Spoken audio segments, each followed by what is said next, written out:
Harry James, how are you? Good, Billy. Good. How are you? Good. Thanks, man. Thanks a lot for coming in. No worries. For the listeners out there, me and Harry go back a bit. We've got a couple of mutual friends, and we've spent some time talking SEO in the past.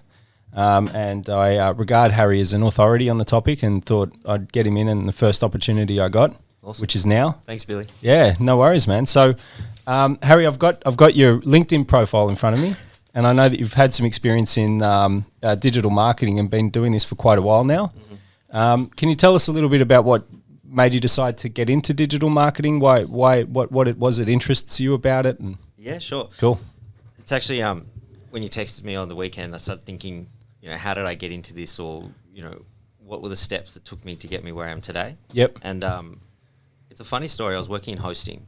Yes. A company called Crucial, and there was another agency working within that office. Yep. Right, and they're now one of the biggest in Australia, and I actually ended up working for them a few years later. But getting into hosting, meeting the clients and the people that were building websites and doing things, and talking to those business owners, I actually met a friend who's still a friend today, and he was saying, look, we've got to get into digital. Yes. So after that, we went off and started working for an agency which was up the road. Yep. Up in Crow's Nest. And that's where I learned everything about digital. So yeah, cool. Started in SEO, understanding that, trying to figure out everything from how it all works, and like using some of my hosting knowledge to kind of pull together some of the things. Yeah, cool. And then just working in a small agency, which we're trying to grow. Yep. I had to learn PPC, Facebook, anything you could get your hands on, because it's a small agency. You can just try and do everything. So it was a rapid learning of SEO and digital. Yeah, cool. Yeah. And what was it about? So that agency, you were there for a while, right? A few years, I believe. A few years, yeah. Cool. Just speaking to the mic, if you don't mind, I can hear that. Sometimes you're dropping out. Thanks, man. So, what was it? Which one did you prefer? Sort of, what sparked your interest more? Google Ads, SEO, Facebook? I think SEO, because there's more to it. So when I was doing ads at that time, it was pretty like there's math behind it, right? And it's pretty easy to understand what you need to do to get it going. Yep. Right. There were the basics, and I think things have changed a lot since I used to do it. Yep. Well, I still do it today, but when I was fully into it, every single day in ads. Yes. Immersed. Yeah.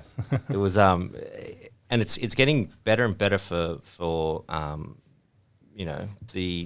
clients that want to use it. Yeah. It's getting cheaper, it's getting easier, but there's still tricks in there. Yep. With SEO though, there's just far more you can do, and you can be more creative with your executions, and you can help clients get it to a point where they don't have to be relying on paying for the ads all the time. Yeah, right. So there's more fulfillment, I think, there, and seeing it grow, and seeing, as we were just talking about, like if you're putting out content, if you're putting out good things, how the brand grows, how the business grows. And there's more brand building you can do with SEO. So there's a longer term, impact on it. Yeah, cool. Yeah, we were just speaking prior to switching on, going live, about the website in Melbourne with the videos. On his home, was it homepage? He just had all these videos there. He was ranking number one. Yeah, so he put up his page on a group, and everyone started slamming him, saying, don't do this. It's not going to look good. Yep. This won't last. But I looked at it and I went, why is this guy ranking his homepage for this term, like a pretty big term? Yep. And when I looked into it, I was like, this is interesting. He's trying something different. He's creating content. He's putting out podcasts. He's creating videos. He's doing what you should be doing when you're doing a business that Google wants. Yes. Or Bing wants, or any search engine wants, which is you're putting out unique, homegrown content. Yes. And when you do that, you're making things better for Google and making things better for the internet. And it worked for him. Yeah. That's kind of like what Google wants, right? Is for people to help them improve their search engine by putting valuable content out there that's unique. That's it. When I think a lot of people forget, Google's, love Google. They're good friends. That's right? out of the shot. Yeah, they're an advertising platform. Yeah, right. And the way they attract an audience is to have the best search engine out there. Yes, if you're helping them have the best search engine out there, that can get them the best results for queries. Yes, they'll rank you. Yeah. If you're not helping them, or if you're not providing the right thing, or you're trying to trick people, or it's disingenuous, they'll rewrite your title tags, they'll rewrite your descriptions. They think we know better than you because we want to give the client, the customer, a better result. So let's talk about some of those tricks over the years, because SEO's had an amazing evolutionary process when you go right back to the start with content scraping, black hat backlinks, they're still around. People are still buying them, right? They go to Black Hat World, or they go to other link farms and things like that. They used to work really well, right? Before Google had evolved, and their algorithm was not as complex as it is now. You could do that, and it would work. It would get you to the top of Google for highly competitive keywords. But along the way, there's been different algorithm updates that have come up. And that's made it more difficult, would you say, to trick the system, so to speak? Yeah, I think you can still see on forums and people talking about it. They'll still talk about black hat techniques and what they can do to do things quicker. The thing is, you can get it up to a first position, but then an algorithm will roll out and bang, you're gone. Yes. And that's detrimental for a lot of businesses. But people do it for their side hustles like affiliate marketing or, referral programs or drop shipping and things like that. They'll just spin up another business every time they want to do it. Yeah. But yeah, it's getting harder for, I guess, a traditional business to rank for competitive keywords than it used to be, for sure. Yeah. It's way more complicated than it used to be, right? Yeah. I mean, I was actually talking to another SEO, and I was like, things are taking longer. Yes. But it's a better result, even though it takes longer because you're there and it's more stable and you've got all the right queries. But we joked because it used to just be able to update a title tag and off you go. Yeah. Because most people weren't even doing that. Yeah, man. The title tags and the meta titles seem to be the meta titles more than ever. I think seem to be the quickest win that you can implement, right? For a website. If you don't have good meta titles, and then you change them, you can get an increase in rankings really quickly. Yeah. We've found anyway for a lot of businesses. Would you agree? Yeah, it used to be quicker though. Right. We had a client once. We updated it the next day. They were number one for what they wanted. Yes. Now it's a lot longer. Yep. And you've got to be really on the ball with what keywords you're targeting and the regions and those sorts of things. But it's things are coming back, I guess, to these like fundamentals. Of SEO or fundamentals of web design or development. And if you keep it simple and do those fundamentals consistently, and not try to trick things like you said, you get a better result. Yeah, in the long term, right? So back to what you were saying, I think I've even seen it happen on multiple occasions. People buy forum links or a backlink pack from Black Hat World, and it does have that immediate effect. Still, you do get that boost, but it doesn't last. No. Right? Eventually you'll go back to where you were before or even worse because you might get penalised. Well, there was a big one. There was a big algorithm that rolled out, I can't remember, not too long ago. I think it was about October. There's September, October one. Yeah, there was one then. And there's one also just this month, right? Beginning of this month. It's the same though. They're calling it spam backlinks. The spammy backlink algorithm update. Yeah. Well, if you take a few big online retailers. Yes. And like looking at those sorts of people who really rely on SEO and spend a lot of money, you can see that it's links, and you can see these dips, on SEMrush and in Ahrefs, and it's interesting that you're looking at all these different brands in the same categories, you can start to see these dips and things which are occurring, which is showing that sometimes they're not doing always the right thing in Google's eyes. Yeah, definitely. There's fluctuations as well, right? Like I've noticed that. When they do these algorithm updates, sorry about that. Let me just turn that on silent. One moment. It's connected to the podcast thing, Harry. Pretty nifty, eh? Yeah. I'm a bit of a tech nerd, man. Couldn't tell. How many chords have we got? The nightmare. A lot of fun. This stuff. I'm like a kid in a candy shop opening this stuff up. Sorry about that. Where were we? We were talking about the recent algorithm updates and how things move around, right? Just generally. So even if you've not necessarily done anything to offend Google's, algorithm update rules or the new rollout, you can find yourself dipping and bouncing around. There's just generally a bit of a dance that goes on, right? I'm actually going to turn that off now because that's the second time that's happened. Do you find that, Harry, as well? Yeah, look, there's fluctuations. The thing is, You'll get funny stuff as well. Sometimes, you really have to look at your keywords and what you're trying to achieve with the site. Yes. I've seen sites ranking for thousands and thousands of keywords, but they don't have results. Yes. For clients, Yeah, so that you mean the intent behind it. You pointed that out actually on your Facebook group. Yeah, the SEMrush update. Yeah, with the new intent. I think it's kind of like 90% accurate. Like it's actually pretty spot on, which isn't bad, right? For something like that. So for the listeners, do you want to explain what that is, Harry? To the listeners? So SEMrush, and like, I'm not getting into SEMrush versus Ahrefs debate, but I think all the tools are good. Use them to the best of your advantage. If anyone out there is trying to start an agency or go freelancing or do something, check out SEMrush, check out Ahrefs, consider them both. For me, SEMrush was an amazing tool getting off the ground with an agency because it had so much in it. And their features just keep coming out, and they've listed now, so they're going pretty well. Yeah, cool. Did you get in? No, not yet. Neither did I. I saw them at about $20, I think. Yeah, I could have. I don't know where they are now. I'll get some soon. I want to start dabbling in it. But the thing with SEMrush is they're always trying new things, bring out new features. So they've just done a new database of keywords, and then off the back of that, they've done a new intent or it's an intent-based grading on the keywords. So you can see if it's awareness, if it's commercial. I think it's about 3 or 4. Yeah, research, something like that. So you can filter down. If you want to show clients better results, you can say, well, look, the keywords that we're targeting have a higher intent for purchases. So you can use that with your research, you can use that with your reporting, just in your conversations with clients. Like if they try to say, well, why is this other website having more keywords, we'll go, well, we've got more intent. Yeah, that's right. You can easily, I mean, that's one of the oldest tricks in the book. I remember I still come across SEO packages that people have signed up to where they've got like, these SEO packages like 4,000 keywords, $50 a month or something like that. And generally they do get them to the number one spot for a huge amount of keywords, but none of them are keywords that anyone ever searches for, let alone with the right intent, right? Yeah.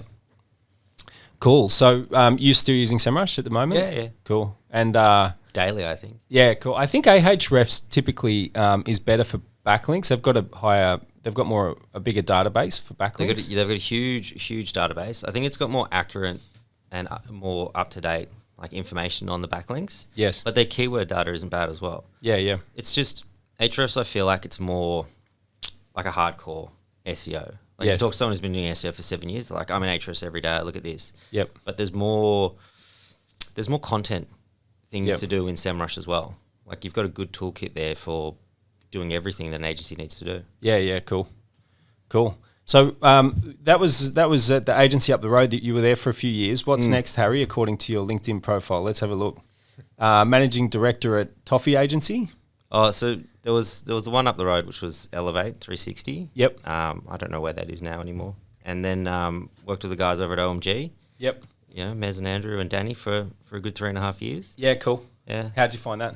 Look, really interesting. Cool. Like for agencies in Australia, there's few, I think, which get to that sort of size. Yes. And to come on board when I did with the people that were there was pretty cool. Yeah, cool. It was a really good experience. Yep. And you've moved on from there. Now you're doing your own thing now, aren't you? Yep. Cool. Technical content links. Yep. Awesome. It's been going for a little while now, over a year. Cool. Yeah. How are you finding it?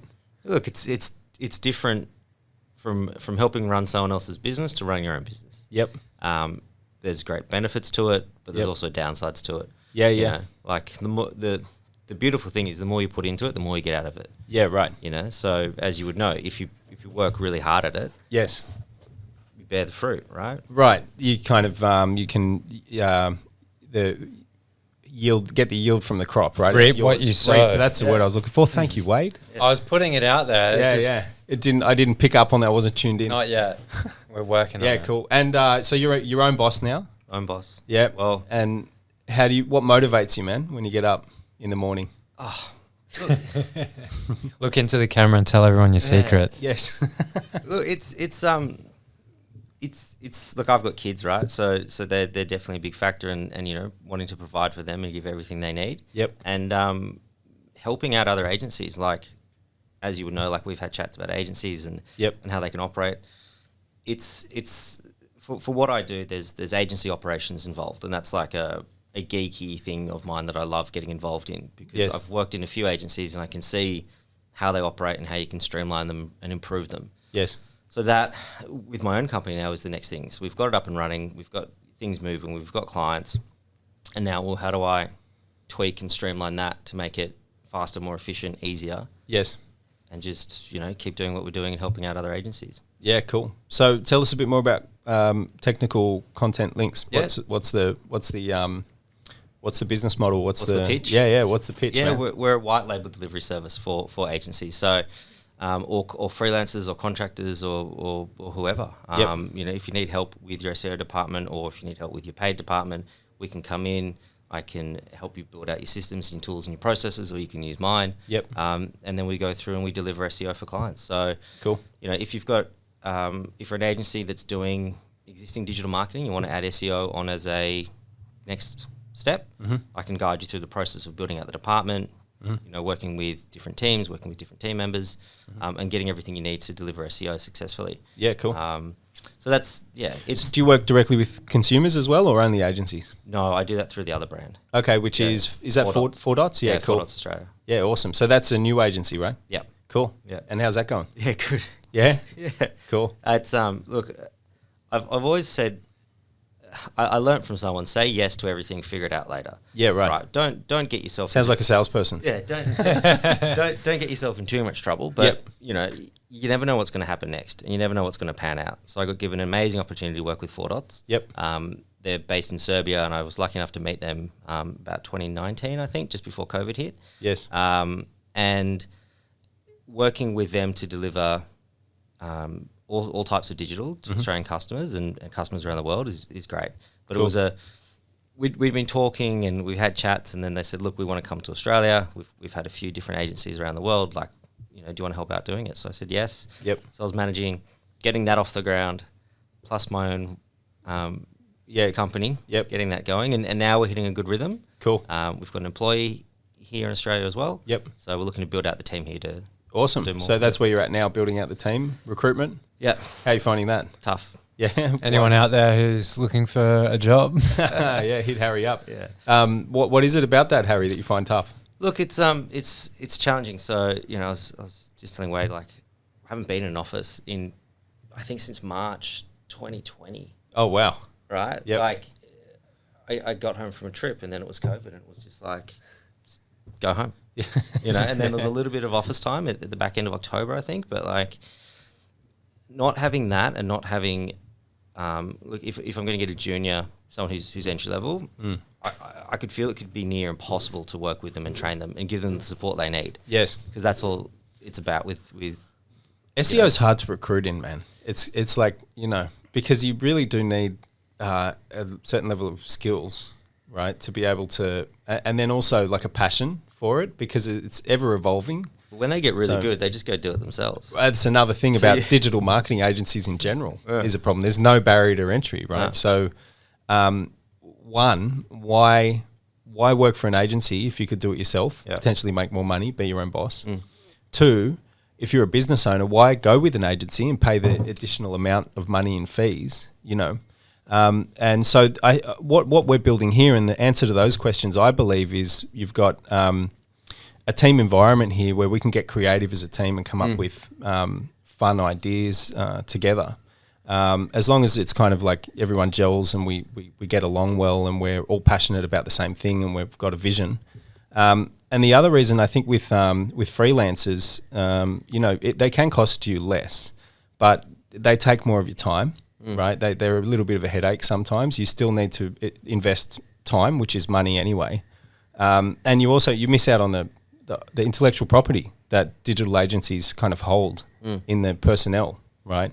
You get a team of 10 or 20 people together that have been in digital marketing for 10 years or something like that, and they're all kind of researching and coming up with new ideas and looking at the new features and things that come out. I think that businesses can really take advantage of that and kind of that's the value proposition in going with an agency. I think full stack, stack, man, full circle. Some people say. There's I've thought about this a lot.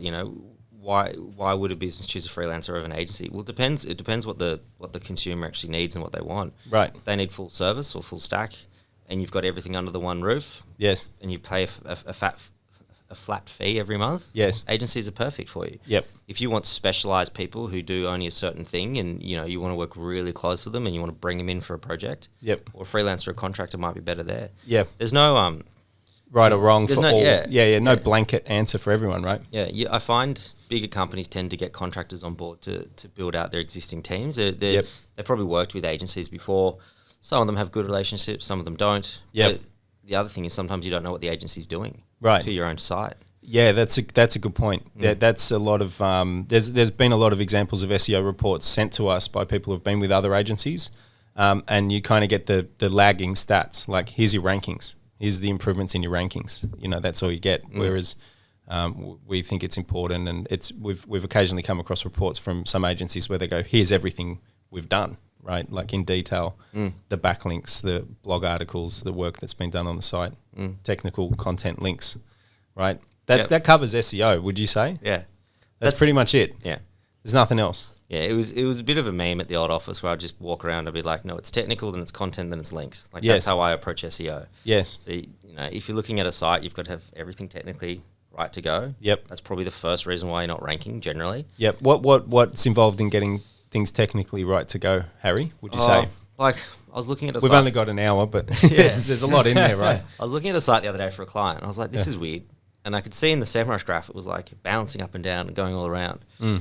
I tried to find its blog in SEMrush's index, and I couldn't. So someone had no indexed their blog. Right. They've just no indexed everything. So that makes the whole blog useless. The whole blog's gone. Right. So things like that, when you're looking at pages and you're going, well, why is that no index? Like, is there a reason for it? Have they done this on purpose? Is it strategic? Yes. Like, what's going on? So simple things like that, where someone's clicked a button probably, not knowing what they're doing, and bang, their blog's gone from the index. Yes.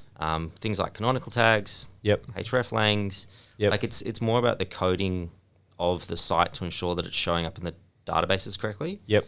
Or it could be, a server issue where the site just keeps timing out and it keeps going down. Yeah. Shared hosting can stuff cause like those kind of problems. Yeah. Cool. So it's I'm fortunate that I understand the hosting world, the environment, and I can jump in there and fix things. Yes. Because sometimes you can, you just click a button, bang. Yeah. Right as rain. Yeah, cool. So that's the technical side. And then the content? Yep. Tell us a bit about that. Just get good content out there. Just write stuff. Yeah, we need to do it. So have you got a process where you'd go about finding out what kind of content people might like to read? Yeah, look, I'm a big fan. Well, actually, interesting thing, like with websites, I feel like with SEO, there's a few different sites that you'll get as an SEO or an agency. You've got your one-pager website that someone's gone, my cousin built it for me. Yep. Now I want to spend money on SEO and rank it online. Yes. And you sit there and you think, we've got to build out like a 50-page website. Right. How do we do that? Yep. Right. So you just start creating content, creating service pages, about us pages, FAQ pages, like every single page. Yes. For me, I know it's SEO and I'll call it SEO, but it's really building a better website. Right. With a for the user. correct. Right. Not for Google. Yeah. And that's the starting point generally. And then, or you've got a site which has got 5 or 6 pages and they've had some limited success. Yep. Those are good ones because you can improve them. Yeah, rather than having to do. You can kind of go for the lower hanging fruit, so Correct. to speak. Yeah. So, for me, my process with content is obviously keyword research. Yep. Right. And then generally, if they've got a page built out already, I go immediately for FAQs. Yes. That's my little secret. And Yeah, a few of us do it now, where we're just looking for FAQs. Yep. And a very smart guy that I used to work with, he said, Google's no longer a search engine, it's an answer engine. Yes. People looking for answers. Yes. And that was like... Well, originally it was an encyclopedia style thing. It always kind of was, I think we're about the same age, right? So Yeah. I remember being at TAFE and Google being talked about for the first time. And it was a place, as far as I understood, it was at that stage, even then, a place where you would go to get answers, right? Or find websites that would give you answers. So people are usually looking for information of some sort, right, when on the web. But now it's getting smarter, right? Like you ask a question, it's got people also ask, and then it's got FAQs, and it's providing you with a 0-click result. Yes. You don't have to click through. Yeah, Right, it's so- kind of giving you the answers there. I've noticed that with the drop downs, you can often get your answer without even visiting a website now. Yeah.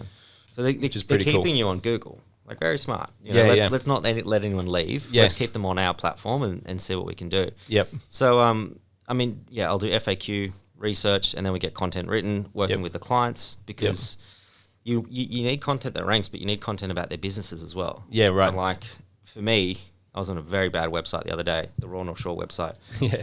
My mum wants to go to Queensland and she wants to go up there to the holiday house. Okay. She's trying to figure out how to get a test. Yeah, okay. We couldn't find the opening hours. We couldn't see if it was going to be open on Christmas Day or Boxing Day. Right. So just things like that where I'm like, this could be so much easier with... There's one down at the leisure centre, the Willoughby Leisure Centre. Really? Yeah, the car park down behind there. It usually looks pretty empty at this stage these days. So maybe she could drive through there. I'll tell Mum to do that. Yeah. It's I think you just drive through, but I don't know if that would give her the paperwork she needs. I suppose it would. This is the thing. Crazy. No one knows. No one knows what you meant I've got a wedding in late December, and I don't know if I can go. On the Sunshine Coast. Yeah, man. But just thinking about that, like, okay, if you want to go to the Royal North Shore, that website's going to pop up. But like, just looking for an FAQ could just be bang, this little widget. Yep. What are your opening hours? Are you closed public holidays? Yes. So there's information like that from businesses. Yep. Is something they probably don't think about all the time. But if you get questions from your clients, write them down in a notepad, Google Doc, answer them, and then put it as content. Yes. You're generating content, and you can do that every day. Yeah. And you're improving the user experience for the actual surfer, right? For the internet user. Yeah. Which is what Google wants you to do. I've got an example of that actually you might find interesting. There's a HTML site that we built, like a static Jamstack site, for this new page speed thing, which has turned out to be a bit of a flop, to be honest with you. I don't know about you. How do you feel about, the big Core Web Vitals update? Yeah. They kind of gave everyone 6 months notice and then postponed it for a year because of COVID, and then gave an extra 2 or 3 months or something. And then they're like, right, that's it. If you don't get the tick from the Core Web Vitals update by this stage, your rankings are going to be affected. And it's now supposed to have rolled out. And I'm not really seeing all that much as a result. I've got sites with hundreds of thousands of pages, and they're still not getting the Core Web Vitals tick qualifiers in the tool. Yeah. Then it will bounce around and say it's good, it's bad. Yeah, it does that too. Search Console's like, oh, you're out, you're in, you're out, you're in. It doesn't know what it's doing. Yeah. I was hesitant about that one to do anything because the amount of work that people were putting in, through developers and spending all this money, and then when it rolled out, nothing changed. Yes, it's a bit brutal. Yeah, it definitely. I mean, I'm happy that we did to our website what we did. I think that it's had a significant impact on the I know that it's had an impact on the conversion rates. That's good. Plus the instant click, the Jamstack instant click solution, like there's no load speed between browsing pages. Seems to be something that people are interested in. So we've built a few more of those for clients, and there's actually a new thing that we're doing, Harry, which you might find interesting, which is Shopify released an API for the first time just recently. So you can now have a Shopify website pulled into a static website. So we're hoping to be building.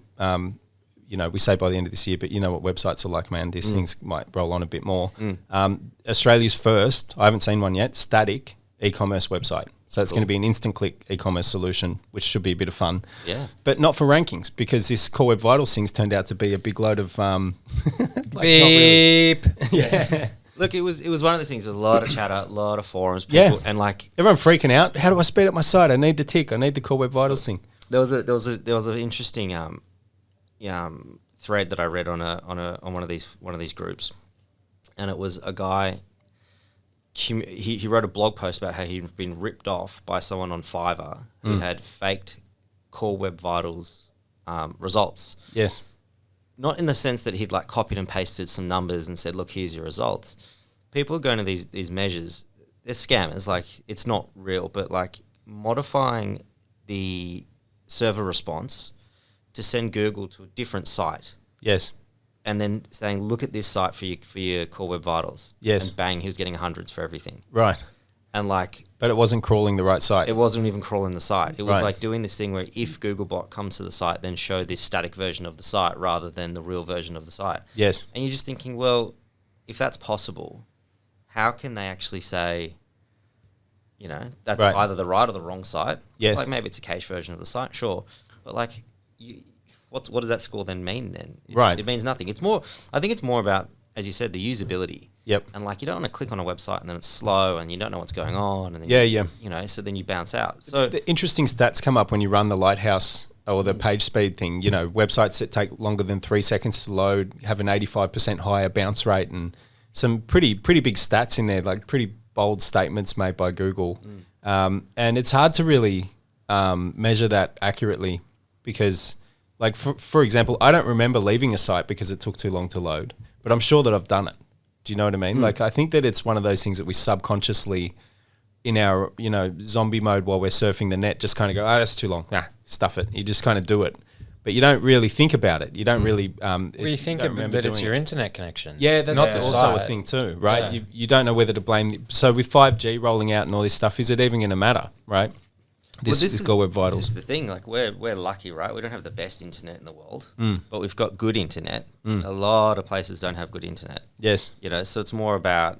When they're talking about these things, it's like, yeah, sure, make it fast, make it quick. But generally, most sites I've seen are quick. Yeah. Right? I think I've uncovered maybe 1 or 2 in the past 2 years. Yes. And I'm like, okay, we really need to fix this problem. Yes. You know? Yeah, it's actually going to have a significant impact on your rankings or your conversion rates or something like that. Yeah. Yep. We got to remember, like, you know, I think when most of us think about using the internet, like, you know, we'll think American websites, UK websites, Canadian websites, Australian websites, New Zealand.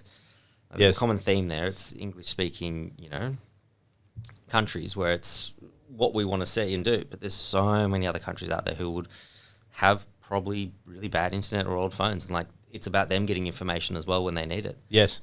So. Yeah, cool. So, the Core Web Vitals update so far has turned out to be a bit of a flop, I think. I don't know. I showed you that tool, right? What? What was it called? Sandbox? Yeah, Sandbox. So you can use... That's a great tool, by the way, man. That was a great find. You can use that tool and it spits out the page speed score for all of the pages on the front page of the search results, Google SERP.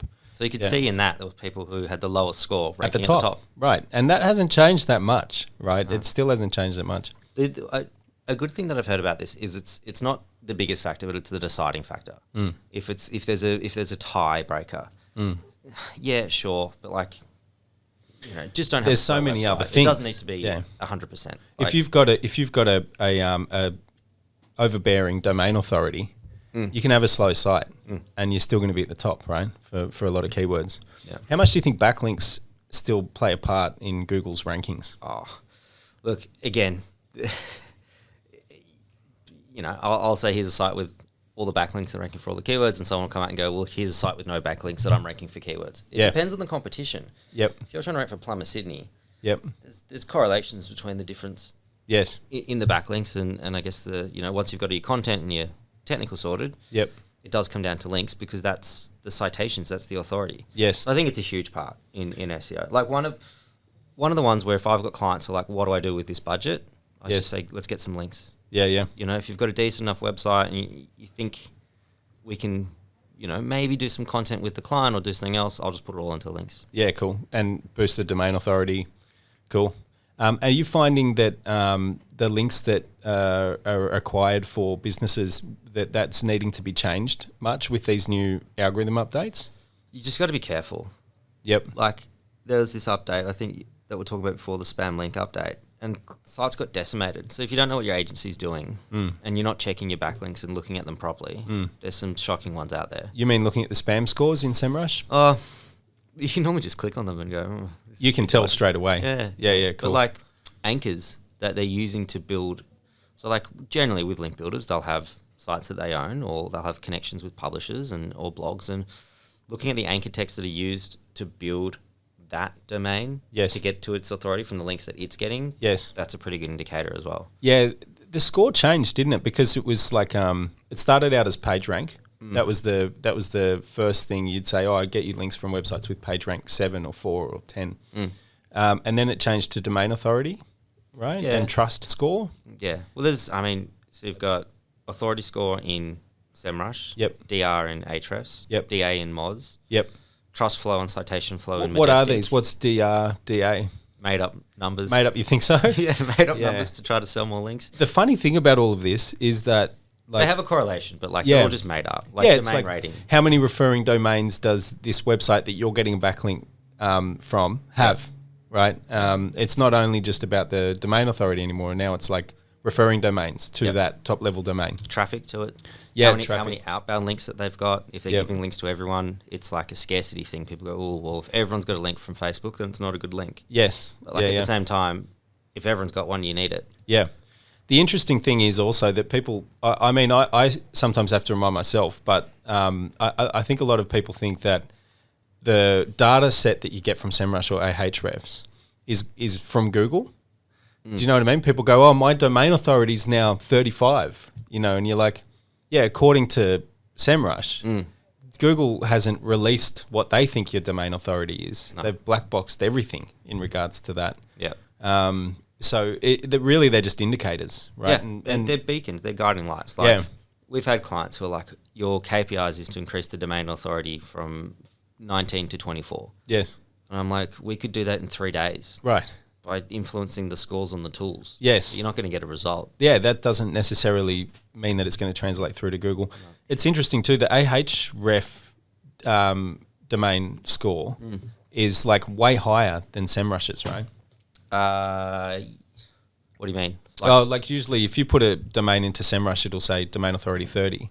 And if you put it into Ahrefs, it'll say like 80 or 90 sometimes. Yeah, right. I think, it's different. There's different scores. They're all trying to say the same thing, how authoritative you are in your space. Yes. I think the biggest thing to do is look at your competitors. Yeah, right. Look at the competitive analysis. Yep. Are you competing with a bunch of sites which are a 70 in a tool? Yes. If so, that's going to be tough. Yeah, yeah. If you've got 15, 16, 17s, well, you could probably compete there. Yeah, yeah, cool. Yeah. So you said something before that I thought was interesting, Harry. You said you went to a cheese making course yesterday. Yeah. I thought we should talk about that. It's probably pretty important. So we turned up late. Yeah. Which was always good. Like the last one's coming into the class. Yeah. And we made what do we make? Mozzarella, bocconcini, and burrata. Oh, nice. I've never even had burrata. What? Burrata's the one that it's got like cheese in it, and you slice it open, and it kind of folds out like that. Yeah. Okay. Yeah. Yeah. Cool. Nice. Yeah. Yes, definitely yummy. Yeah. Didn't happen to bring any in, did you? No. Do yourself a favor and get some burrata tonight. Limited supply. Yeah. Right. Yeah. Yeah. Cool, man. Was it fun? Yeah, it was good. It was nice. Good. It was good. Something different to do. It's I don't know. Trying to get out of the house and get back to doing things again is interesting these days. Activity time. Man, it's weird, isn't it? Yeah, it's like you could almost fool yourself into thinking we're back to normal if you just ignore the masks and the check-ins. You know what I mean? Like and not read the news. Yeah, which is still, depressing when you read about it. They're talking about booster shots and waves and what's happening in Europe and all that stuff. Who knows, man? Actually, this lady we met there yesterday, she's saying, "Oh, have you seen Europe or what's happening in COVID?" I said, "Well, look at the vaccination rates. Yeah, like we're so lucky. Yeah, we've came from behind, and then we've blitzed it with 91% first, 95% first shot, 91% second shot, something like that. Yeah, and it was. I remember at the beginning, we were all just sitting around going, "We don't need this. We're fine." Yeah, and bang, it was June. Yep. June. It's interesting too how ScoMo's coming out and saying like, "Oh, there needs to be the same rules for vaccinated, not vaccinated now. Don't worry about December 15." And the premiers for the states are saying, no, we're going to stick to plan A, know. And in the meantime, you've got school teachers, daycare, educators, things like that, even nurses, people that work in the health department just like unable to work now. Like they're out of a job, until... Look, I'm glad it's not me making those sorts of decisions or... Man, tell me about it.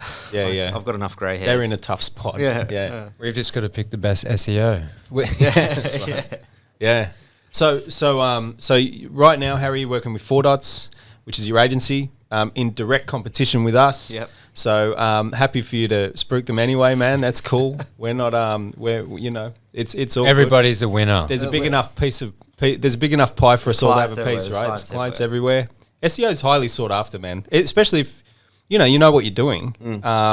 Sometimes business owners have to go through 3 or 4 different freelancers or agencies before they find anyone who actually isn't going to ruin their website or get them penalised. It is scary, man.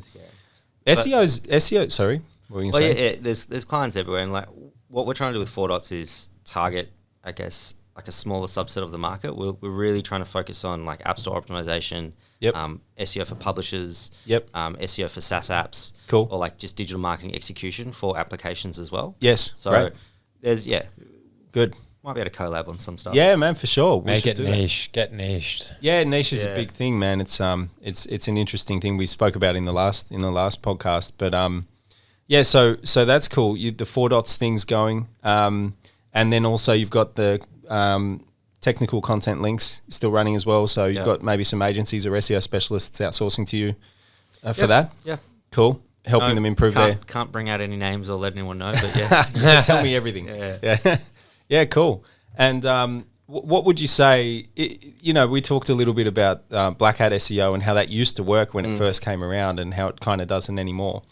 Have you got any tips or tricks that you think you might want to be able to share with the listeners that still does work, that little hacks or little tricks or tell us everything? Because I don't think there are any. That's why I'm asking. I now think that, you kind of have to follow Google's best practices and just put it on steroids. Do you know what I mean? Like it's saying you've got to generate useful content for the users. So just do that, but do a lot of it. I think the biggest, hack or trick is if you're a business and you want to become an authority on a subject, you got to write your own content. You got to have your own, thoughts behind what you're talking about. Yeah. So you can go write a piece of content and then it cites, we got this data from this place. We got this data from this place. We got this data from here and here. But if you go out there and find your own data, and then self-publish something, I mean that's like the best thing you can do, because if Billy's gone out there and he's surveyed 5,000 customers and they've said, well, this is the answer. Yes. You put that and goes, well, Billy's done a study on it. Yes. He must be an authority on the space. Yeah, yeah. And then you're getting other people linking back to you because you've done the study. And like that's pure, play SEO where you're actually generating that content yourself. What's that acronym? Is it ATR, TAR, trust, authority, and relevancy? Something like that. ATAR? No. Not ATAR. I was. You thinking about the EAT algorithm? Yes, that's the one. So what's that? That's expertise, authority, and trust. Yeah, cool. So that hit your money, your life websites like just websites. A lot of these algorithms are for publishers. Yes. Right, because they're getting AdSense. Yep. Right, which is Google's platform again. So every time you see an ad, someone's getting paid or someone's paying to put that ad up there, right? Yes. So the your money, your life, they were seeing an increase in like dodgy doctors. Yes. If you've seen in the news lately, like a lot of...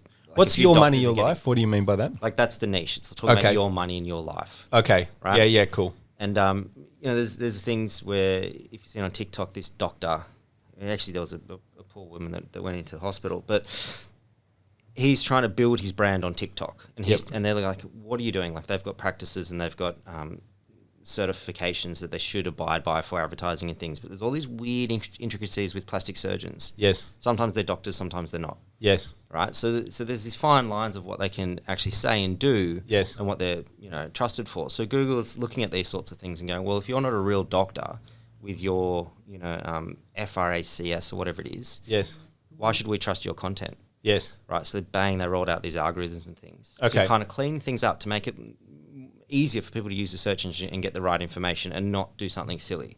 Was that around the same time the author thing was around? Like they started actually plugging the author in the SERP for a little while. Yeah, I think there's more and more. If you're writing content, like again, if you've got clients and you're posting content for them on their website, make sure it doesn't say, XYZ agency posted this content. Make sure it's the client. Yes. Under their profile, and make sure it's their content. Yeah. Right, and then LinkedIn sort of snippets or bios, and this person is this person who's done this. They've got this degree. Yep. That's going to help boost those sorts of things. Yeah. Cool. So fantastic. Content, like everyone says, content is king. But what does that mean? It means create really good content. I'm sure there's a million posts about the 2021 guide to keyword research. Yes. All right, but if you write that yourself and you say, well, this is how we do it, and this is our processes, and this is how we look at different intent-based keywords versus open up AdWords and dump out your keywords. Yes. You can have a better result. Yeah, cool. Excellent. Yeah. Thanks, Harry. That's useful, man. I think the listeners are going to find a lot of useful content in this podcast, having listened to you, mate. You're an authority on the topic. Hope have so. been for quite a while now. Yep. giving me a few tips. You've got your Facebook group too, right? Yeah. You want to plug that? Nah, that's It's a great group, man. I've got a lot of cool stuff out of that. It seems like we're rolling out. Like, it's time to plug, baby. Yeah, I need to get back into that. So we created the group, me and two friends, to when the media bargaining code was shutting down the internet and Facebook, scaring the crap out of everyone. Yeah. Because we thought it was a huge danger, and still is, and it's kind of been tucked away. But like, if you think about what these publishers wanted, which was like inside access to algorithms, and they've got their own agencies as well, not very good ones. Like, love you all, but like, this is why boutique agencies exist, because you can do it better. But for them to have access to algorithms before us, there goes my job. Right. So we built it then, and then it's about, supporting people, helping people out, providing tips, content. People put up job ads, things like that. It's not as big as some of the other ones, which they're good. They're run by people selling stuff as well.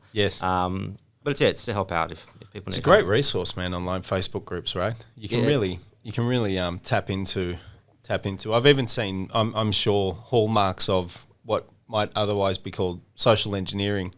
Like on the, there's big e-commerce groups or big small business groups, and you get like 5 or 10 users kind of working in anonymously in collaboration with one another to kind of tell a certain story. There's been some drama on some of them. So there's a few big ones out there, 60,000, 70,000 users, and there's like been accusations thrown out between the owners of the groups and like. Yeah, man, it's like the full, like Donald Trump election, Mark Zuckerberg kind of style social engineering, the Russia thing.